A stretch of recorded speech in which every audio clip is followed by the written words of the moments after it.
What's something that was normal in your family but shocked you when you realized other families didn't do it? The whole family's socks were kept in a basket hanging from the kitchen ceiling. I don't know why. Best one made me laugh. Besides the bafflement, why is still open for speculation. I'm really curious about how it was accessed. Hanging low enough to just paw through, or did you have to raise or lower it somehow, paired up or loose? I have a cousin whose family, 5 kids, basically had a clean sock basket, but it was just sitting by the dryer in their laundry room. Once they were all at least school age, their mom was willing to wash them, but not figure out which were whose afterwards or pair them up. Come fetch your own. It was on a little hook. If you could reach, you lifted it down and you got your socks. If not, no socks. All paired. Any loose socks invited scorn. Vacuuming the entire house every night and my dad doing a white glove test on everyone's furniture once a week to make sure we deep cleaned it to his standards. P.S. My dad has OCD. And here I thought my mom was bad. We always joke that she loves her vacuum more than her children.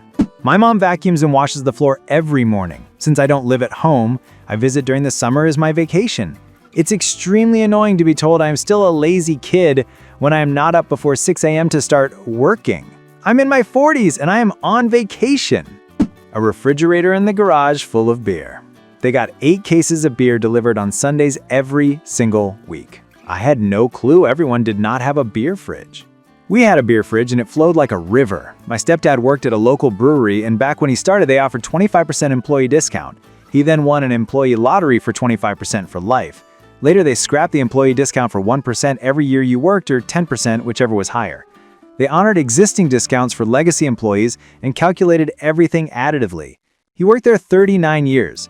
After that, he would redeem the cans at the collection depot for 5 cents and later 10 cents each, and he put all the money into high-interest accounts for each kid, and we all had more than $10K each, ready when we graduated high school.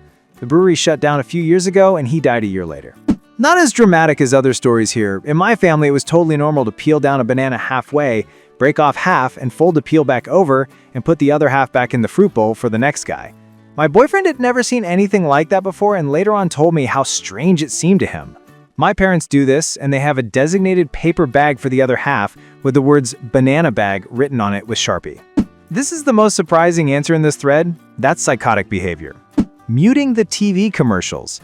My parents would scramble to find the remote so they could hit mute for every commercial break. I'm still not sure if it's a blessing or a curse because I lost out on hearing a lot of popular culture jingles when I was younger, but missed a good amount of consumer culture brain rot as well. A blessing. I always did this too, until I stopped watching TV. I do this now. I hate commercials.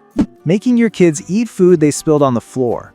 It was so awkward when I told this story to someone in my college class, and the response was, "That's just abuse." I've had moments like that more than I care to remember, and just wish I could have seen how bad some of these scenarios were before talking. Eating dinner at other people's houses. Guests weren't offered or passed the food first. Playing at diff friends' houses, guests sometimes weren't offered drinks or snacks, not even fruit, crackers, or water. We were very poor, and most people had more than we did. They had 2 working parents, cars, and house phones, or owned their homes, which we, for a time, did not because we couldn't afford them. But my mom always gave food and drinks to people, especially to little kids. Something I've noticed is that the poorer a person is, the more generous they are, always thinking of others first. Looking back, my friend's mom was super sneaky. She would offer fruit slices and ask, "Did you have lunch?" in a tone of voice that on the surface sounded like she was worried you'd spoil your dinner. If a kid said no, sandwiches and so much more food would appear.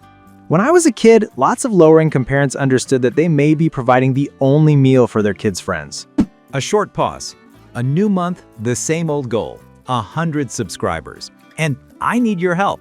I'm not saying subscribing will fix your life, but no one who subscribed has ever been attacked by geese. Coincidence? You decide. Let's continue.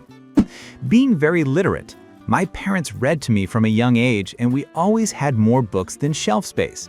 Whenever I go to a friend's house, I'm surprised by the lack of 7-foot-tall shelves with double-stacked books and stacks of books on the floor.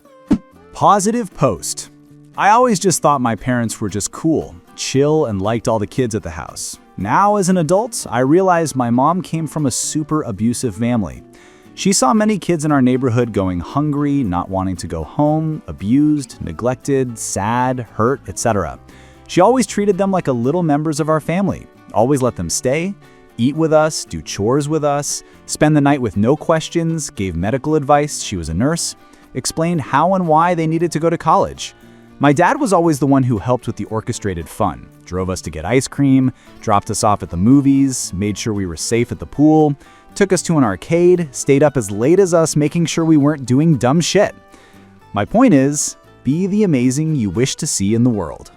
There was a mom in my town who was like this. They had a furnished basement where the band that her son was in would practice, and any of us kids who wanted to stay over could. Every Sunday, she'd cook a massive amount of food. Anyone who wanted to eat there was welcome, and then there would be leftovers throughout the week for us to eat. A lot of the kids coming there had really shitty home lives, and she would talk to us as much or as little as we wanted. She also was working full-time, I believe, raising her own 2 kids and taking care of her husband who was very sick with cancer. I don't have the faintest clue how that woman did it all, or even half as much as she did. At that point, she made an army of teenagers who liked her and wanted her happy. I bet all those extra hands took 5 minutes together to do an hour work. The kids helped more than you think. At least that's how it went in our open-door home. Parents worked full-time, 3 kids, and countless adopted friends. Huge cauldron, that-size meals for everyone, and leftovers even too. I can't imagine the grocery bill in today's costs. But anyways, like they'd be working or something, and brother and I with our friends did 15-minute roundup. One kid gets a broom, one does dishes, one gets a damp cloth to clean off the inevitable sticky or dirty tables, someone does trash, and all trash and dishes are brought in from the entire house, so when it was done, it's done. Even just 5 teenage kids half-assing and playing got more done in 15 minutes than I currently can as an adult. If one finished their little task, they go to help someone, like dishes, cause the billion children in and out, or trash collecting, bathrooms, the office they worked in, random trash from leaving snack wrappers, cause again, a billion children means lots. We didn't do perfect, but it meant mom and dad didn't have shit to do really in big scale. Deep cleaning was our own chores to do, but friend could help, but not part of the daily group clean. If I was at work, my brother kept it up. When I got home, I did something even if it's just dishes from dinner so tomorrow was set up. The kids appreciate it. I bet they helped in their ungraceful, imperfect ways. My family throws massive parties on Christmas Eve and gets obliterated. They'll even open presents at midnight and will literally drink until 6 to 7 a.m. They'll even have menudo ready for the morning hangovers. Mexican here, this is normal for us. Dude, Latinos treat Christmas Eve like another New Year's Eve party. Sometimes they go even harder on Christmas Eve than they do on New Year's Eve. I remember spending hours playing Boggle, Dominoes, Parcheesi, and various card games with my parents. Boggle was the favorite because mom had MS and used it to help keep her mind sharp as it was affecting her memory. You'd hear her rattle the box and yell, "Challenge me!" And no matter where we were or what we were doing, Dad and I would drop everything and go play. Mom passed away in 2009. Then Dad followed in 2018. I haven't played since he passed. Apparently, most other people don't enjoy playing something boring like Boggle. I used to play Boggle with the 2 guys I worked with on night shift. I was really good at it. I haven't played much since because I married men who weren't good spellers. I still miss playing it. I took up Scrabble to play with my mom when she was in her early 90s. She was a very good player. I miss playing with her. Families don't scream at each other that often, apparently. It was shocking to me that siblings could actually be really close and didn't constantly have drama, and that some parents actually knew their kids' friends' names as well as their parents' names. My parents were mostly busy working, so they weren't that involved to the point of knowing my friends and their parents on that level, other than my best friends over time that have stuck around. There were a couple years of my childhood where we lived with my grandparents. My 2 aunts and 2 uncles were either still in high school or just barely out of high school, and they all lived in the house too. Every morning we'd all discuss the dreams we'd had through the night. Grandparents, aunts, uncles, my mom, brother, and I. It was just what everyone did in the morning. And when we no longer lived together, there would often be morning phone calls to discuss dreams. When I first started dating my boyfriend and spending the night with him, I'd wake up in the morning and ask about his dreams, and he'd look at me like I was insane. I just thought it was what everyone did. I sometimes mention my very realistic dreams to my kids, and they have started sharing theirs too. Dreams are so fun to hear about. That's definitely something I'd do with my future family. Thanks for watching, friends. I hope you enjoyed this video. I'd like to ask for your help. Every like helps fight the dark forces of the YouTube algorithm. Every subscribe gives me +1 motivation to read even weirder Reddit stories. Together, we can save the internet, or at least make it funnier. Talk to you soon.